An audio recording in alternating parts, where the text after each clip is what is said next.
Lines ఎప్పుడైతే ఒకదానితో ఒకటి కలిసి స్పేస్ని బంధిస్తాయో అక్కడ ఏం పుడుతుంది? ఒక బౌండరీ లైన్ ఏమీ లేని శూన్యానికి ఒక అర్థాన్ని, ఒక ఐడెంటిటీని ఎలా ఇవ్వగలదు?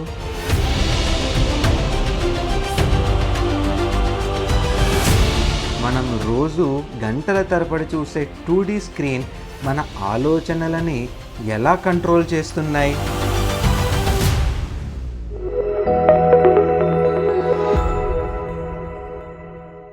Hello friends, welcome back to the another video. Last ఎపిసోడ్లో మనం 1D అంటే ఏంటో చూసాం. కేవలం పొడవు మాత్రమే ఉండే ఒక వెక్టార్. కానీ ఎప్పుడైతే మల్టిపుల్ 1D లైన్స్ వేర్వేరు డైరెక్షన్స్లో ట్రావెల్ చేస్తూ ఒకదానికొకటి క్రాస్ చేసుకుని ఒక స్పేస్ని పూర్తిగా క్లోజ్ చేస్తాయో అక్కడ పుడుతుంది 2D లేదా second dimension. Mathematics and space physics ప్రకారం 2D అంటే లెంగ్త్ మరియు విడ్త్, అంటే పొడవు వెడల్పు రెండూ ఉండే ఒక ఫ్లాట్ సర్ఫేస్. దీన్ని మనం ప్లేన్ లేదా క్యాన్వాస్ అని అంటారు.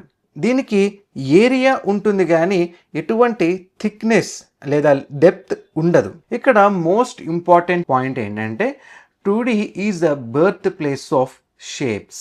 1Dలో కేవలం ప్రయాణం మాత్రమే ఉంది, కానీ 2Dకి వచ్చేసరికి ఆ ప్రయాణం ఆగిపోయి ఒక రూపం ఏర్పడుతుంది. ఒక డిజైనర్గా మనం వర్క్ చేసే ల్యాప్టాప్ స్క్రీన్, మొబైల్ స్క్రీన్ లేదా ప్రింట్ పోస్టర్, ఇవన్నీ అబ్సల్యూట్ 2D సర్ఫేస్. డిజైన్ లాంగ్వేజ్లో చెప్పాలి అని అంటే 2D అంటే ఒక ఐడియాలజీకి ఒక క్లియర్ బౌండరీని ఇవ్వడం. శూన్యంలో ఉన్న అనంతమైన స్పేస్ని కొన్ని గీతలతో బంధించి దానికి ఒక షేప్ ఇవ్వడమే ఈ సెకండ్ డైమెన్షన్. ఈ 2D షేప్స్ని మన హ్యూమన్ బయోమెకానిజం ఎలా రీడ్ చేస్తుందో చూద్దాం. మన కన్ను ప్రకృతిలో ఉన్న షేప్స్ని చూసి కొన్ని డిఫరెంట్ ఎమోషన్స్ని సబ్కాన్షియస్గా ఫిక్స్ చేసుకుంది. దానికి best example geometry psychology. Squares లేదా రెక్టాంగిల్స్ ఇవి మైండ్లో స్టెబిలిటీ, ట్రస్ట్ అండ్ సెక్యూరిటీని క్రియేట్ చేస్తాయి. ఎందుకంటే దీనికి 4 పర్ఫెక్ట్ కార్నర్స్ ఉంటాయి. బేస్ స్ట్రాంగ్గా ఉంటుంది. అందుకే ప్రపంచంలో 90% బిల్డింగ్స్, బ్యాంక్ లోగోస్ లేదా లీగల్ డాక్యుమెంట్స్ స్క్వేర్ లేదా రెక్టాంగిల్ షేప్లోనే ఉంటాయి. It gives a feeling of safety. ఇక రెండవది సర్కిల్స్. సర్కిల్కి ఎక్కడ ఎండ్ పాయింట్ అంటూ ఉండదు. It represents infinity, unity and completeness. మన కంటికి సర్కిల్ చూసినప్పుడు చాలా సాఫ్ట్ అండ్ వెల్కమింగ్ ఫీలింగ్ ఉంటుంది. ఎందుకంటే అక్కడ ఎక్కడ గుచ్చుకునే షార్ప్ ఎడ్జెస్ ఉండవు. ఇక మూడవది ట్రయాంగిల్.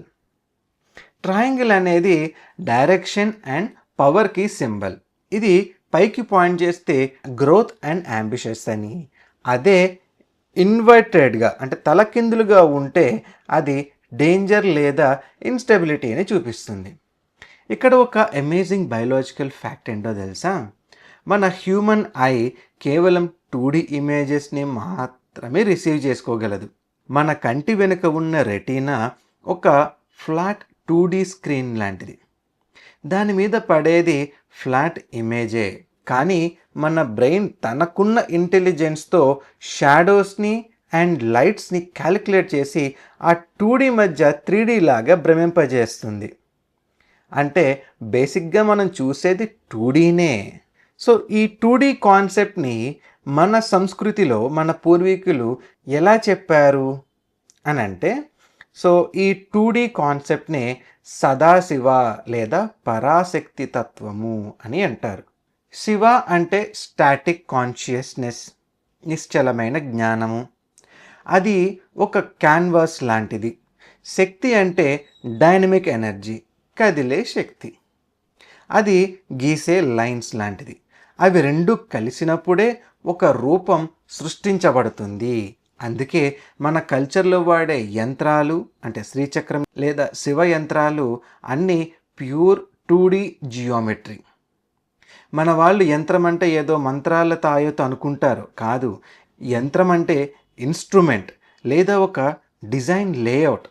ఏమీ లేని ఒక ఫ్లాట్ సర్ఫేస్ మీద కొన్ని పర్ఫెక్ట్ ట్రయాంగిల్స్ అండ్ సర్కిల్స్ని అలైన్ చేసినప్పుడు అది మన కంటి ద్వారా మన సబ్కాన్షియస్ మైండ్లోకి వెళ్ళి బ్రెయిన్లోని కొన్ని కెమికల్స్ని ట్రిగర్ చేస్తుంది. రూపం లేని ఎనర్జీని అంటే 1D ఫోర్స్ని ఒక ఫ్లాట్ సర్ఫేస్ మీద షేప్స్ రూపంలో బంధించడమే 2D అప్లికేషన్. అది మన పూర్వీకులకి ముందే తెలుసు. అందుకే వాళ్ళు జియోమెట్రీని అంత పవర్ఫుల్గా వాడారు. సో ఫ్రెండ్స్, ఈరోజు మన సిలబస్లో మనం నేర్చుకున్నది 2D అంటే కేవలం ఫ్లాట్ పేపర్ కాదు. It's the birth place of shapes and the ultimate receiver of human I. ఇప్పటి వరకు మన దగ్గర కేవలం ఒక ఫ్లాట్ సర్ఫేస్, కొన్ని షేప్స్ మాత్రమే ఉన్నాయి.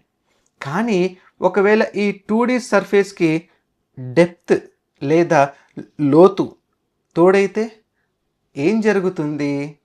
ఆ ఫ్లాట్ షేప్ కాస్త ఒక నిఖార్సైన బాడీలా రూపాంతరం చెందితే స్పేస్ ఎలా మారుతుంది? అక్కడే పుడుతుంది థర్డ్ డైమెన్షన్. దాన్నే మోడర్న్ ఫిజిక్స్లో ఫిజికల్ వాల్యూమ్స్ అంటారు. మన తత్వంలో రుద్రతత్వము అని అంటారు. ఆ 3D ఫిజికల్ వరల్డ్ మన మైండ్లో ఎలాంటి సర్వైవల్ ఇంపాక్ట్స్ని ట్రిగర్ చేస్తుందో మన నెక్స్ట్ ఎపిసోడ్లో డీకోడ్ చేద్దాం. See you in the next video. Thank you.